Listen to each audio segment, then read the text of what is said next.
Praise the Lord. आप सबों को मेरा जय मसीह की। और जैसे कि मैंने पिछले बार बताए थे कि जो बाइबल में जो सबसे आखिरी पुस्तक है प्रकाशित वाक्य, जिसको पढ़कर हम आने वाले भविष्य के बारे में जान सकते हैं। बहुत सारी भविष्यवाणियां हुई है इसमें।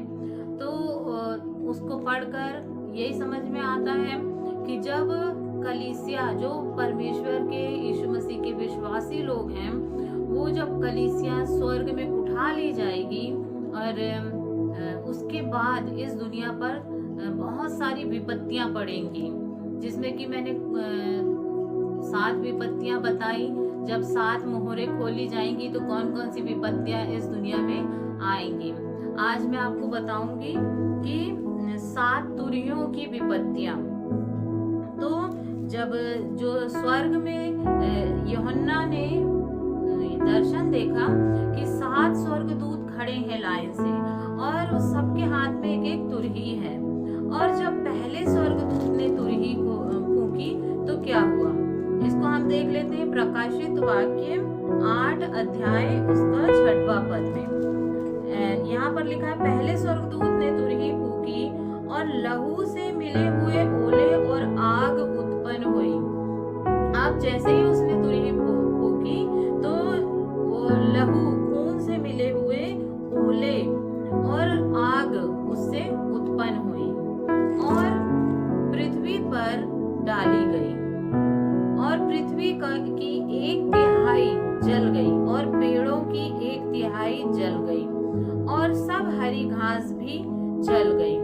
तो जब इस पृथ्वी पर वो आग गिरी तो इस पृथ्वी का 1/3 हिस्सा जल गया, पेड़ पौधे जल गए, सब कुछ जल गया। वहाँ 1/3 हिस्सा, जो उनको अनाज थे, जो सब्जियां थी, वो सब भी नष्ट हो गई और जो 1/3 लोगों को बड़ी परेशानी हुई।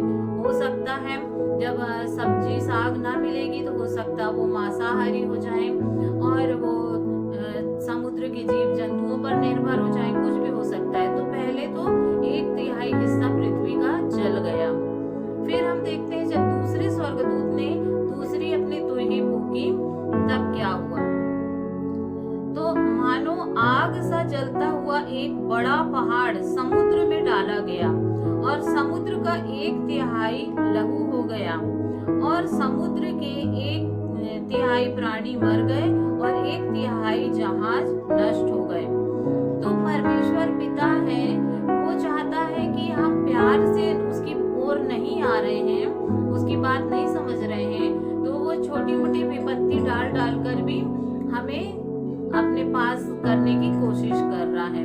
और जब नहीं मानते हैं तो वो और बड़ी विपत्ति डालता है ताकि उसके द्वारा तो मेरे पास आए मेरे लोग। तो अब ये जो हम जी रहे हैं जिस समय में, छोटी मोटी विपत्तियां आ ही रही हैं। अभी ये जो महामारी भी फैली है वो छोटी मोटी ही है, क्योंकि हमें बड़ी लगती है पर वो है छोटी। क्यों? क्योंकि इससे बड़ी बड़ी आने वाली है। और फिर उसके बाद हम देखते हैं कि 1/3 समुद्र पर अब आक्रमण हुआ। 1/3 समुद्र में जब वो बहुत बड़ा सा पहाड़ गिरता है आग का, तो पूरा समुद्र क्या है, लहू सा बन जाता है। उसके जो जीव जंतु है 1/3 हिस्सा नष्ट हो जाता है और 1/3 हिस्सा जहाज भी नष्ट हो जाते हैं। इस तरह हम देखते हैं कि 1/3 अभी परमेश्वर पिता सिर्फ 1/3 हिस्से में नुकसान पहुंचा रहा है ताकि लोग चेतें। तो अब क्या हुआ कि वो समुद्र में भी आक्रमण हो गया। जो बहुत सारे लोग बिजनेस करते हैं समुद्र में, अब उनका बिजनेस भी खतरे में हो गया। जीव जंतु मर गए, समुद्र का पानी लहू बन गया और इस तरह हुआ। फिर जब तीसरे स्वर्गदूत ने अपनी तुरही फूंकी और एक बड़ा तारा जो मशाल के समान जलता था स्वर्ग से टूटा और नदियों की 1/3 पर और पानी के सोतों पर आ पड़ा। उस तारे का नाम नागदोना है और 1/3 पानी नागदोना सा कड़वा हो गया और बहुत से मनुष्य उस पानी के कड़वे हो जाने से मर गए। अब ये देखते हैं कि समुद्र पर तो हुआ हमला, अब जो पानी के सोते थे, नदी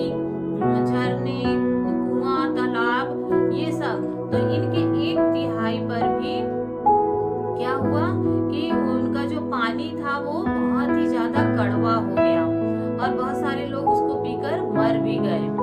तो इस तरह 1/3 हिस्से में पीने के पानी में फिर आक्रमण हुआ।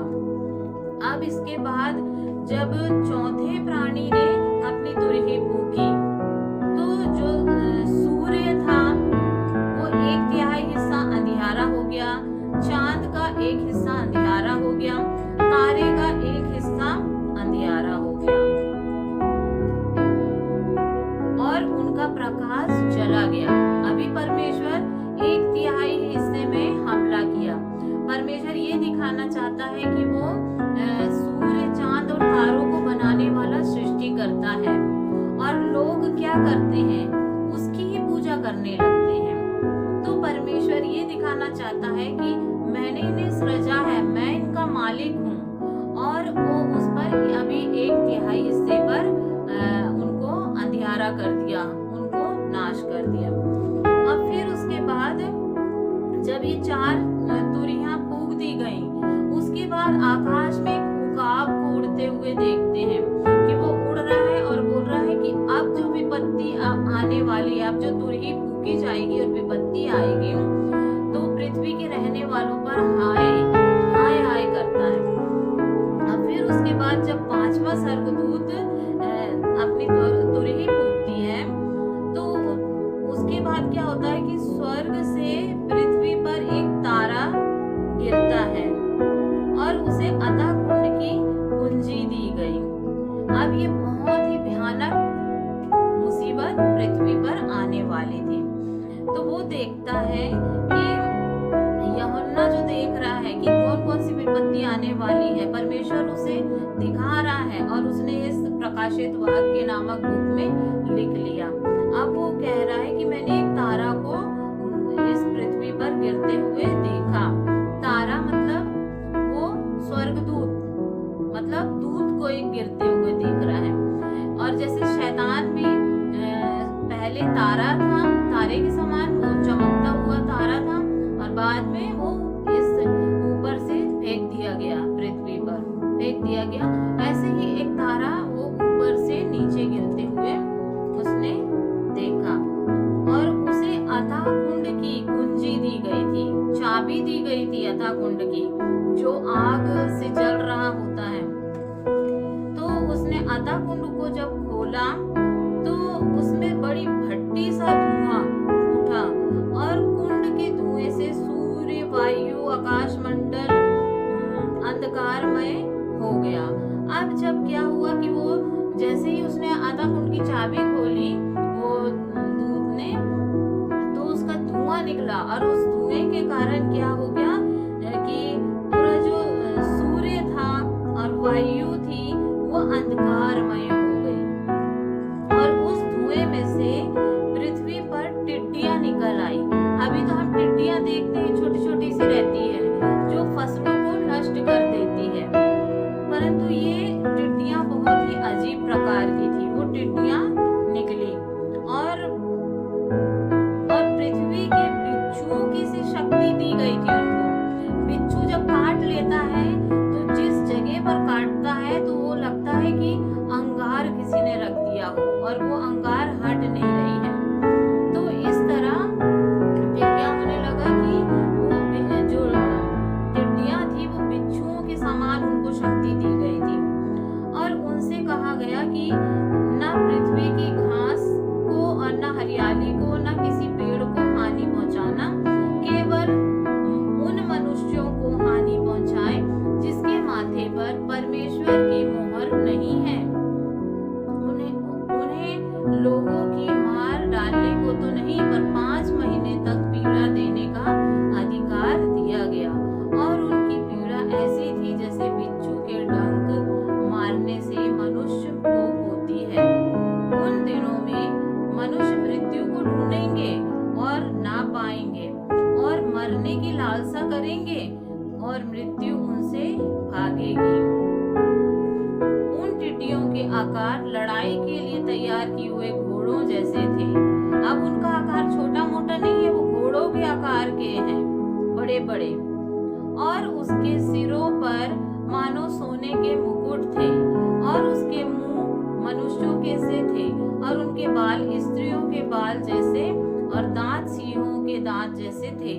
वे लोहे की झिलम पहने थे और उनके पंखों का शब्द ऐसा था जैसे रथों और बहुत से घोड़ों जो लड़ाई में दौड़ते हों। उनकी पूंछ बिच्छुओं की सी थी और उसमें डंक थे और उन्हें 5 महीने तक मनुष्य को दुख पहुंचाने की जो शक्ति मिली थी वह उनकी पूंछों में थी। अतः कुंड का दूत उन पर राजा था। उसका नाम इब्रानी में अबद्दोन और यूनानी में अपुल्योन है। तो इतनी भयानक विपत्ति कि अतः कुंड से बहुत बड़ी बड़ी टिड्डियां निकली और उनको बहुत शक्ति दी गई थी, बहुत ही ज्यादा।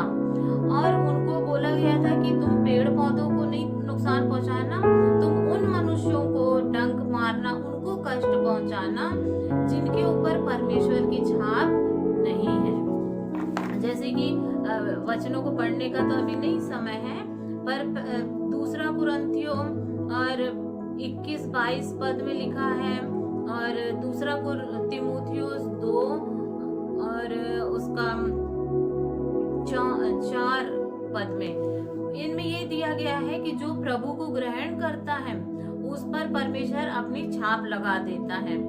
तो यदि वो हमने प्रभु को ग्रहण नहीं किया है तो वो छाप हमारे ऊपर नहीं होगी, पर जब प्रभु हम पर अपनी छाप लगा देता है तो पवित्र आत्मा हमारे मन में आ जाता है। तो ऐसे ही जब तक तो वो बोला गया कि जिन पर परमेश्वर की छाप नहीं है उनको ये कष्ट देना है और जिनके परमेश्वर की छाप है उनको ये कष्ट नहीं झेलना पड़ेगा और वो उनको कष्ट पहुंचाएंगे। लोग उनसे तंग आकर ना सोचेंगे कि हमको मौत आ जाए, पर मौत भी उनसे भागेगी। इतनी बड़ी मुसीबत आ जाएगी और लोग मरेंगे नहीं, सिर्फ कष्ट झेलेंगे और वो भी थोड़े समय के लिए नहीं, 5 महीने के लिए उनको कष्ट देने का अधिकार दिया। तो ये विपत्तियां इसलिए आ रही कि लोग अब मुझे माने, मेरी शक्ति को माने, अब मुझ पर विश्वास करें और पश्चाताप करें और मेरे पास लौट आए। परंतु लोग जो उस समय भी पश्चाताप करेंगे तो वो परमेश्वर उनको बाद में ग्रहण कर लेगा और जो नहीं पश्चाताप करेंगे तो वो ऐसे ही कष्ट झेलते जाएंगे। और सबसे बेस्ट तो ये है कि अभी जब अनुग्रह का समय है, इतना सरल समय है, अभी हम प्रभु को ग्रहण कर लेंगे तो ये सब हमको झेलना ही नहीं पड़ेगा।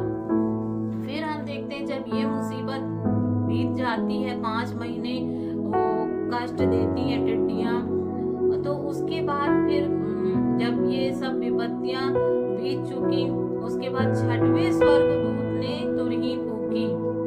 अभी तक 5 स्वर्गदूतों ने तुरही फूक चुकी है, 5 प्रकार की विपत्तियां आ गई। अब जब 6वें ने अपनी तुरही फूकी तो सोने की वेदी जो परमेश्वर के सामने है उसके सींगों में से मैंने एक शब्द सुना, मानो कोई 6वें स्वर्गदूत से जिसके पास तुरही थी कह रहा है उन 4 स्वर्गदूतों को जो बड़ी नदी फुरात के पास बंधे हुए हैं, 4 स्वर्गदूत खोल दो।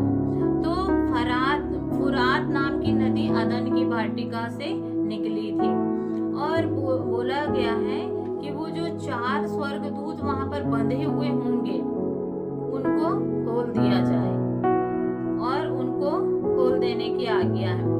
फिर चारों दूत खोल दिए गए जो उस घड़ी और दिन और महीने और वर्ष के लिए मनुष्यों की 1/3 को के मार डालने को तैयार किए गए थे।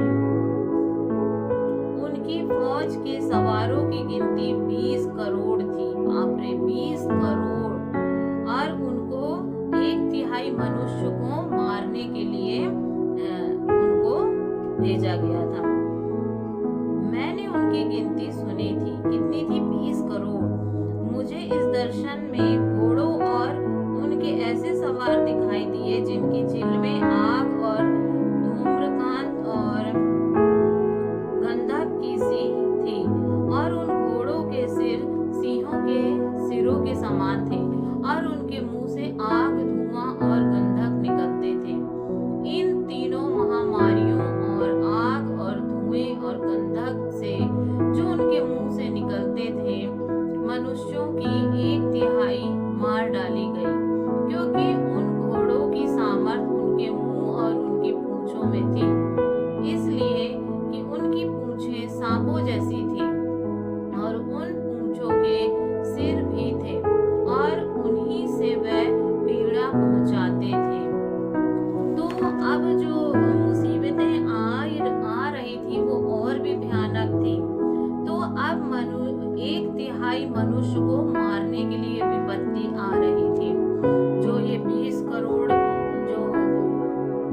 कोड़े थे और वो जो महामारियां थी और वो बहुत भयानक प्रकार की बीमारियां और धुआं, ये सब बीमारियां आने वाली थी, जिसमें कि पूरा दुनिया की पूरी 1/3 लोग मर जाएंगे।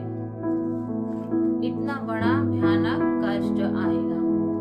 बाकी मनुष्य ने जो उन मरियों से ना मरे थे, यानी 1/3 लोग तो मर जाएंगे, बहुत सारे लोग मरेंगे, और जो नहीं मरे थे अपने कामों, हाथों के कामों से मन ना फिराया।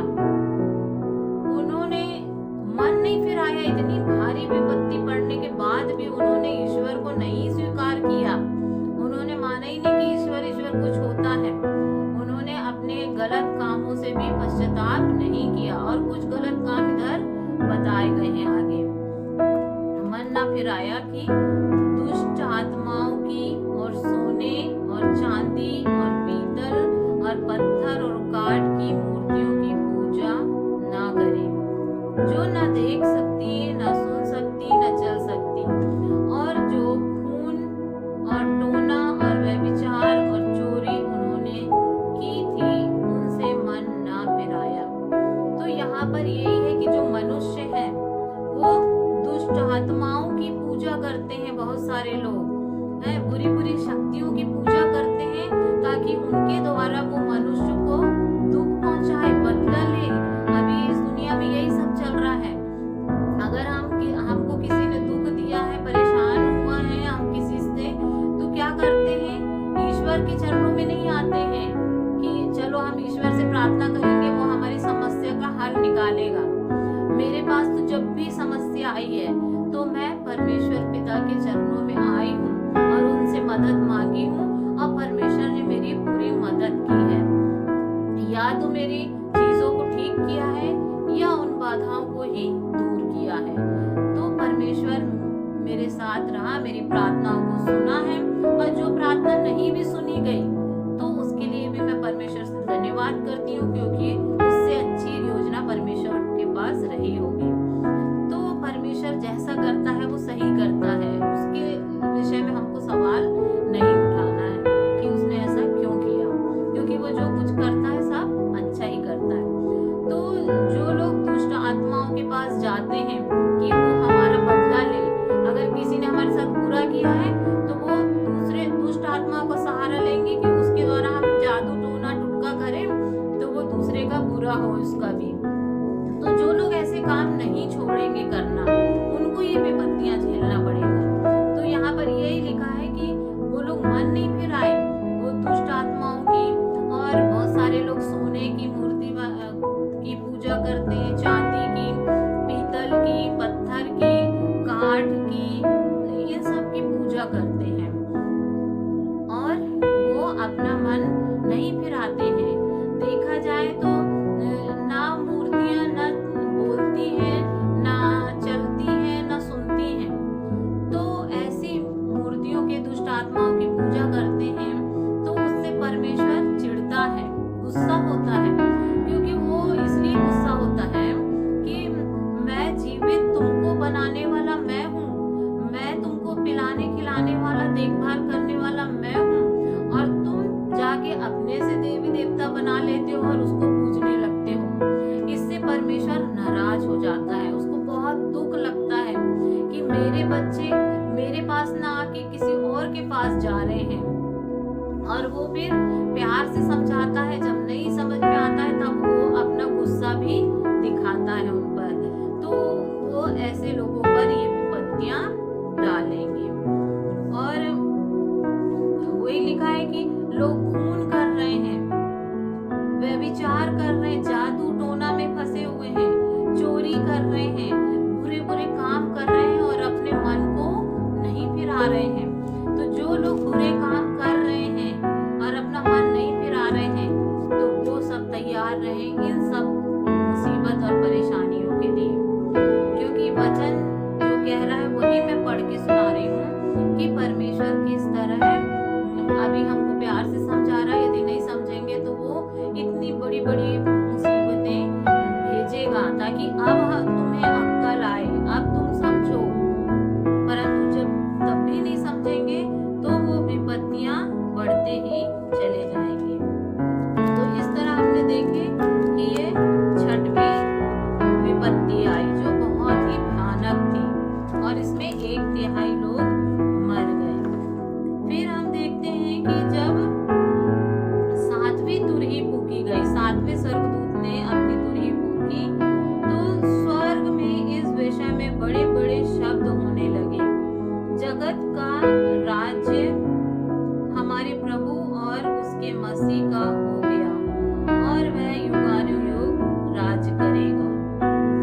और प्राचीनों 24 प्राचीनों जो परमेश्वर के सामने अपने अपने सिंहासन पर बैठे थे, मुंह के बल गिरकर परमेश्वर को दंडवत करके यह कहने लगे, हे सर्वशक्तिमान प्रभु परमेश्वर जो है और जो था, हम तेरा धन्यवाद करते हैं कि तूने अपनी बड़ी सामर्थ को काम में लाकर राज्य किया। जातियों ने क्रोध किया पर तेरा प्रकोप आ पड़ा और वह समय आ पहुंचा है कि मरे हुओं का न्याय किया जाए और तेरे दास भविष्यवक्ताओं और पवित्र लोगों को और उन छोटे बड़ों को जो तेरे नाम से डरते हैं बदला दिया जाए और पृथ्वी के बिगाड़ने वाले नष्ट किए जाएं। तब परमेश्वर का जो मंदिर स्वर्ग में है, तो स्वर्ग में मंदिर है परमेश्वर का, वहां पर वो अपने सिंहासन पर विराजमान है और जो 24 प्राचीन उसके पास बैठे हुए हैं वो भी उसके चरणों में गिरकर उसकी महिमा कर रहे हैं। और मंदिर में उसकी वाचा का संदूक दिखाई दिया। अब जो वाचा का संदूक था जो इस्राएली लोग लिए चलते थे हमेशा अपने साथ साथ, और परमेश्वर उसके संदूक के साथ उनके बीच में उपस्थित रहते थे संदूक के द्वारा, तो वो कहाँ देखा गया? स्वर्ग में दिखाई दिया यूहन्ना को। और बिजलियां और शब्द और गर्जन और भूकंप हुए और बड़े ओले पड़े। फिर लास्ट में जब 7वीं स्वर्गदूत ने तुरही फूकी तो क्या हुआ कि बिजलियों के शब्द हुए, गर्जन हुए और भूकंप हुए और बड़े ओले गिरे लोगों पर। तो इस तरह ये 7 तुरहियों वाली विपत्ति मनुष्यों पर आई और उसके बाद भी लोग जब नहीं मानेंगे तो परमेश्वर का जो है इतनी विपत्तियों के बाद जब लोग नहीं मानेंगे तो अब इससे भी भयानक जो परमेश्वर का क्रोध इकट्ठा हुआ है 7 कटोरों में, वो कटोरे इस पृथ्वी पर उंडेले जाएंगे।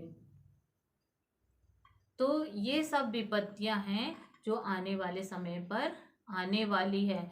तो हमें यही करना है कि परमेश्वर अपने बुरे कामों को छोड़कर हमको परमेश्वर से माफी मांगना है। यदि हमसे कितना भी बड़ी गलती हुई हो, कितना भी बुरा पाप हो गया हो, परमेश्वर का ये प्रॉमिस है, वादा है कि तुम्हारे चाहे कितने भी पाप हो, बुरे हों, तुमने कुछ भी किया हो, मैं उसे क्षमा करने को तैयार हूँ, पर मेरे आगे तुम माफी मांगो। तो परमेश्वर पिता माफ करने को तैयार है। तो आइए हम परमेश्वर से अपने पापों के लिए, गलतियों के लिए माफी मांगेंगे। आइए छोटी सी प्रार्थना करेंगे। धन्यवाद धन्यवाद धन्यवाद देती हूँ प्यारे पिता परमेश्वर, सृष्टिकर्ता, हमारे पवित्र और सामर्थी परमेश्वर पिता, जिसने पूरी दुनिया को बनाया प्यार से, हम मनुष्यों को बनाया प्यार से। मैं धन्यवाद करती हूँ पिता कि आपने हमें बनाया, अपने बेटा बेटी होने का अधिकार दिया हमको। प्यारे पिता, आपने जब हम प्रभु जी पाप में थे तो आपने यीशु मसीह को इस दुनिया में भेजा ताकि वो हमारे लिए अपना बलिदान दे, हमारे बदले वो जान दे और हम बच जाएं। प्रभु, यदि हमने जाने अनजाने में गलतियां करी हों, पाप करे हों, तो हमें क्षमा कीजिए प्यारे पिता परमेश्वर। प्यारे पिता परमेश्वर, यदि ऐसी कोई बातें की हों जो आपके खिलाफ हो पिता, जो आपकी मर्जी के खिलाफ हो, तो हमें क्षमा करें पिता।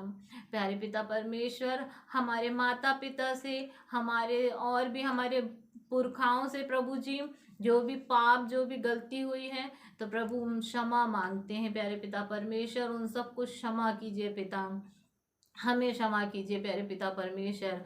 मैं अपने पूरे देश को प्यारे पिता परमेश्वर आपके चरणों में लाती हूँ प्यारे पिता। हमारे भारत देश पर दया कीजिए यीशु राजा। ओ प्यारे पिता परमेश्वर, इस देश में रहने वाले एक एक जन के लिए प्रभु जी मैं क्षमा मांगती हूँ पिता। हम हमारे इस देश के लोगों से यदि कोई गलती हुई है प्रभु जी, तो हमें क्षमा करें प्रभु, क्षमा करें।